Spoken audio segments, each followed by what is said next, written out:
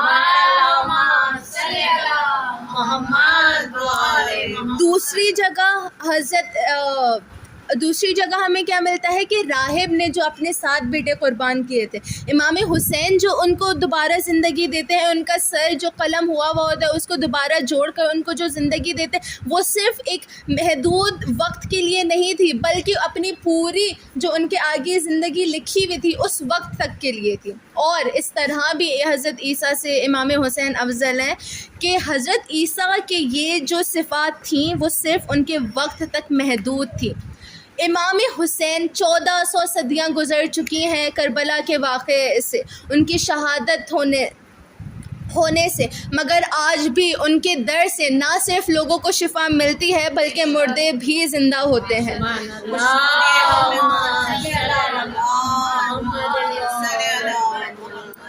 آخر میں ہمارے امام کہتے ہیں السلام علیکم یا وارث محمد حبیب اللہ. وارث محمد ہمیں یہ پتہ ہے کہ سورہ آیہ مباہلہ کی روح سے وہ فرزند رسول ہیں امام حسین, مگر اور کس طرح وارث ہیں امام حضرت محمد کے. تو یہ حضرت محمد نے ہمیں خود ہی بتایا ہے اپنی کس حدیث میں کہ حسین و منی وانا من الحسین. اب حسین و منی میں حسین مجھ سے ہے, عام سی بات ہے, ایک نواسہ اپنے نانا سے پہچانا جاتا ہے. وانا من الحسین کے کیا معنی ہے؟ تو عزادارو اس کی مصلحت کچھ اس طرح سے ہے کہ حسین و منی تھا کربلا سے پہلے کہ حسین پہچانے جاتے تھے نواسہ رسول ہونے سے, حسین پہچانے جاتے تھے حضرت محمد سے. کربلا کے بعد امام حسین کی عظیم قربانی کے بعد رسول اللہ پہچانے جانے لگے امام حسین سے, رسول اللہ کا پورا دین پہچانے جانے لگا امام حسین سے کہ انہوں نے اسلام کی بقا کی اور اسلام کو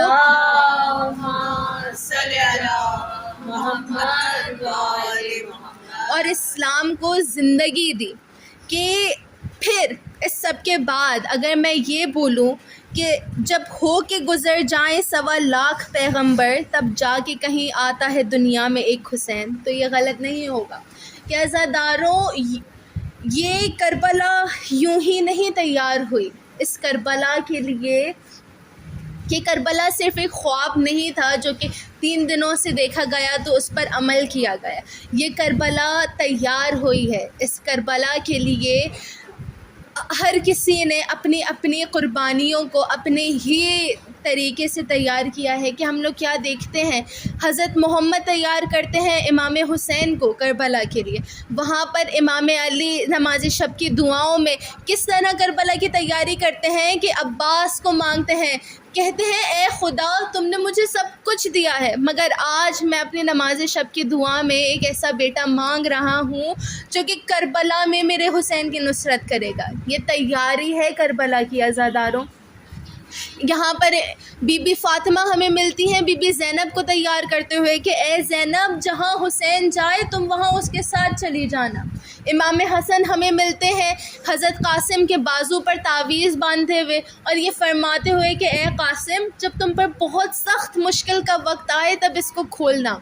اور بالآخر امام حسین ہمیں ملتے ہیں کہ وہ کس طرح کربلا کو سجا رہے ہیں، کس طرح سے اس کو نکھار رہے ہیں کہ وہ بھی نماز شب میں بیٹھ کر ایک ایسی دختر مانگ رہے ہیں کہ وہ فرماتے ہیں کہ اے اللہ مجھے ایک ایسی بیٹی عطا کر دے کہ جس کے بغیر نہ میں رہ سکوں نہ وہ میرے بغیر رہ سکے. یہاں پر ایک سوال آتا ہے کہ اگر حسین ایک ایسی بیٹی مانگ رہے ہیں کہ جس کے بغیر وہ زندہ نہیں رہ سکتے تو یہاں پر محبت الہی میں کمی آ رہی ہے کہ اے حسین تم اس سے کیسے اتنی محبت کر سکتے ہو، ایسی کیسی بیٹی مانگ سکتے ہو تم کہ جس سے تم اتنی محبت کرو کہ جس کے بغیر تم نہ جی پاؤ، حالانکہ تمہاری محبت مجھ سے سب سے زیادہ ہونی چاہیے. تو اس وقت امام حسین فرماتے ہیں کہ اے خدا یہ بیٹی تو میں مانگ رہا ہوں مگر اس ہی بیٹی کو میں قربان کروں گا، چھوڑ کر چلا جاؤں گا اس کو دشت میں تمہاری طرف آنے کے لیے، اور یہ بھی تمہارے دین کے لیے سب کچھ قربان کر دے گی. عزاداروں ختم ہو گیا ماہ محرم، ہو گئی کربلا، اسلام بچ گیا،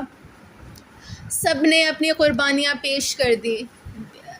حسین نے اپنا اکبر قربان کر دیا، حسن نے اپنا قاسم قربان کر دیا، زہرا نے اپنا حسین قربان کر دیا، زینب نے اپنی چادر قربان کر دی، سکینہ نے اپنی آزادی اپنی رہائی قربان کر دی اس دین کے لیے. آج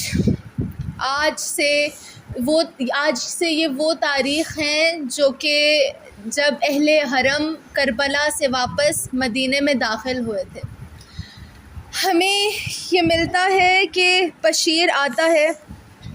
صدا لگاتے ہوئے کہ قتل الحسین و بکربلا، اور یہ جب صدا بنی ہاشم کے قبیلے میں پہنچتی ہے تو وہاں سے بنی ہاشم کے ایک گھر سے ایک بی بی نکلتی ہیں جنہوں نے کالی چادر پہنی ہوئی ہوتی ہیں، اور وہ بشیر کو روکتی ہیں کہ اے بشیر روک، یہ تو کیا کہہ رہا ہے. بشیر دوبارہ اپنے اعلان کو دہراتا ہے کہ اے بی بی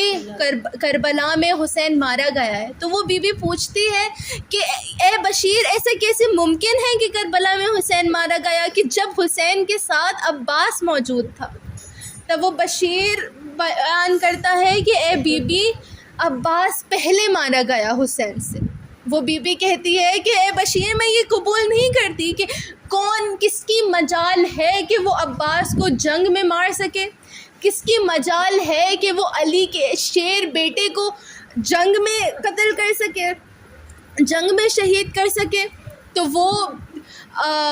وہ بشیر بولتا ہے کہ اے بی بی عباس کے سر پر گرز لگا تھا جس کی وجہ سے اس کی شہادت ہوئی ہے. وہ بی بی پھر سے منع کرتی ہے کہ ایسا ممکن ہی نہیں ہے کہ جب عباس یہاں پر اپنے بابا کے ساتھ جنگ کی تیاری کرتا تھا تب وہ ایک گرز کو اپنی ایک ہاتھ سے روک لیتا تھا. تب وہ بشیر دوبارہ کہتا ہے کہ اے بی بی جب عباس کو گرز لگا تب اس کے ہاتھ موجود نہیں تھے اور نہ ہی اس کے پاس کوئی تلوار تھی جس سے وہ لڑتا.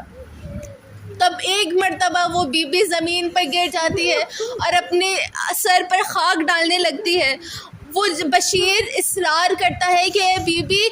کیا ایسا مصائب تھا جس پر تم اتنا گریہ کر رہی ہو؟ تب وہ بیوی بولتی ہے کہ اے بشیر، جب کوئی رہوار سے گرتا ہے نا تو وہ ہاتھوں کا سہارا لیتا ہے، تو مجھے بتاتا ہے کہ میرے عباس کے ہاتھ نہیں تھے،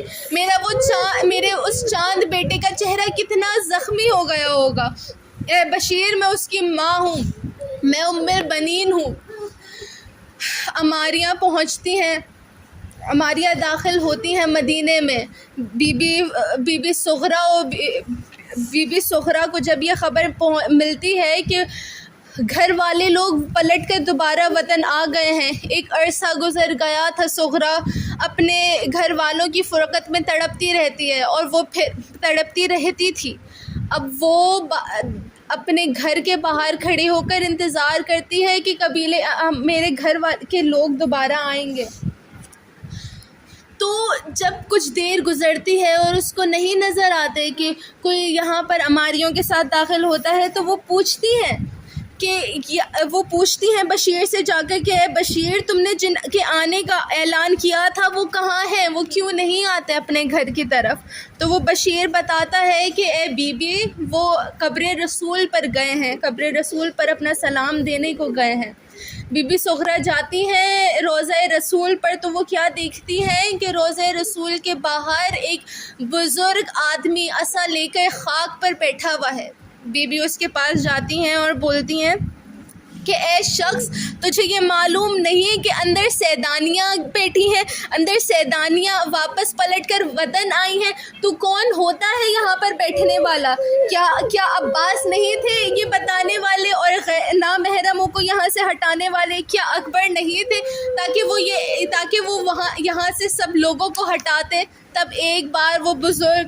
اپنے سر کو اٹھاتا ہے اور وہ بولتا ہے کہ اے سغرا، ایک عرصہ جو کیا گزرا، تم نے اپنے بھائی کو پہچاننے سے ہی انکار کر دیا۔ بی بی داخل ہوتی ہیں روضہ رسول میں، تو کیا دیکھتی ہیں کہ ایک بیبیاں قبر رسول سے لپٹی ہوئی ہیں، ہر کوئی گریہ کر رہا ہے، اور ایک بی بی بولتی ہے کہ نانا، لٹ کر ہم وطن آئے ہیں، آپ کا دین بچا کر ہم وطن آئے ہیں۔ نانا، میں نے جس کو حیا کی شہزادی کہا جاتا تھا، اپنا پردہ قربان کر وہ آ گئی ہے اس کوفے میں جس میں شہزادیوں کی طرح پالا تھا میرے بابا نے، اس میں اسیروں کی طرح سر ننگے پھر آئی ہے۔ نانا، آپ کا دین بچ چکا ہے۔ نانا،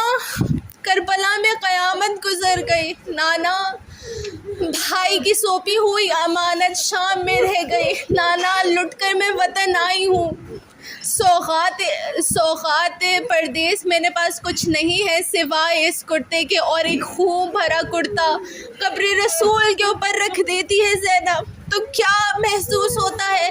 کہ قبر رسول لرزنے لگتی ہے۔ بی بی فوراً سے کرتے کو اٹھا لیتی ہیں اور رو گئی یہ فرماتی ہیں کہ اے نانا، تم سے یہ خون بھرا کرتا نہ برداشت ہوا۔ نانا، 70 قدم کے فاصلے پر زینب کھڑی تھی جب حسین کا سر قلم ہو رہا تھا۔ سغرا یہ منظر دیکھتی ہے تو اس کے دل کی عجب حالت ہوتی ہے کہ اتنے عرصے کے بعد وطن والے آئے ہیں تو یہ کیسا اجڑا ہوا قافلہ واپس آیا ہے۔ وہ ہر بی بی کے پاس جاتی ہے اور ہر بی بی سے اپنے جس کا وہ پوچھتی ہے اس کا پرسہ لیتی ہے۔ پتہ چلتا ہے کہ اس کے بابا کربلا میں شہید ہو گئے سحر روز کے پیاسے رہ کر، اور وہ ہر کسی سے پرسہ لیتی ہے۔ مگر کچھ دیر کے بعد وہ ام رباب کی گود میں کچھ ڈھونڈنے لگتی ہے۔ جب زینب اصرار کرتی ہیں کہ سغرا، کیا ڈھونڈتی ہو اس طرح سے؟ تو سغرا بولتی ہے کہ اے پھوپھی اماں، مان لیا میں نے کہ شہید ہو گئے سب جوان، مان لیا میں نے کہ قربان ہو گئے رسول اللہ کے دین پر سب لوگ، مگر اماں اصغر کہاں تھا؟ وہ بھی تو آپ لوگوں کے ساتھ گیا تھا۔ کس طرح سے کس منہ سے رباب یہ صغرا کو بتائے کہ جس کی گود سے لے کر رباب اصغر کو کربلا لے کر گئی تھی، وہ دشت میں ہی، اس اکیلے دشت میں ہی اپنے بابا کے سینے پر سو رہا ہے۔ پھر صغرا وہ بھی سن لیتی ہے، پھر وہ بولتی ہے کہ غرض اتر چکے ناکوں سے جب کہ اہل حرم، بچھائی بیویوں نے گھر میں تب صفے ماتم، کہا یہ فاطمہ صغرا نے کیوں نہ ہو مجھے غم، ملی نہ کہ سکینہ ہے مجھ سے ہائے ستم، پکاری بانو وہ جی سے گزر گئی صغرا، سکینہ شام کے زندہ میں مر گئی صغرا، کہ اچھا ہوا صغرا تم میرے ساتھ نہیں تھی کہ کیا کیا ستم اس ننھی سی جان نے جھیلے ہیں، اور اس نے بھی اپنی رہائی قربان کر دی ہے۔ ہے معصومہ ہے سکینہ، ہے معصومہ ہے سکینہ، ہے معصومہ، ہے سکینہ، ہے معصومہ، میں کرب و بلا نہیں آ سکتی بابا، بابا تم شام آنا بابا، تم شام آنا بابا، میں کرب و بلا نہیں آ سکتی بابا، بابا تم شام آنا بابا، تم شام آنا بابا، اب ملنے اپنی بیٹی سے، اب ملنے اپنی بیٹی سے زندہ مانا بابا، تم شام آنا بابا، میں کرب و بلا نہیں آ سکتی بابا، بابا تم شام آنا بابا، تم شام آنا بابا، زندان میں مجھ کو راس نہیں، اب جینے کوئی راس نہیں، بے چین ہے تم جو پاس نہیں، بے چین ہے تم جو پاس نہیں، ہے چین ہو تم جو پاس نہیں، اب نہیں تم کو حال سنا سکتی بابا، بابا تم شام آنا بابا، تم شام آنا بابا، میں کیم سے سید زادیاں، تیرے بابا ہے شہزادیاں، تیرے بعد میں بابا رل گئیاں، تیرے بعد میں بابا رل گئیاں، ہے بعد میں بابا رل گئیاں، میں بیٹیاں تیز سو سکتی بابا، بابا تم شام آنا بابا، تم شام آنا بابا، ہے سکینہ، ہے معصومہ، ہے سکینہ، ہے معصومہ، پاس نہیں اکبر بھی نہیں، اور پاس میرا اصغر بھی نہیں، پردیس ہے اپنا گھر بھی نہیں، پردیس ہے اپنا گھر بھی نہیں، پردیس ہے اپنا گھر بھی نہیں، نہیں دل اپنا بہلا سکتی بابا، بابا تم شام آنا بابا، تم شام آنا بابا، بڑے مشکل سفر میں بھائے ہیں، ہر موڑ پہ پتھر کھائے ہیں، بے جرم تماچے کھائے ہیں، بے جرم تماچے کھائے ہیں، بے جرم تماچے کھائے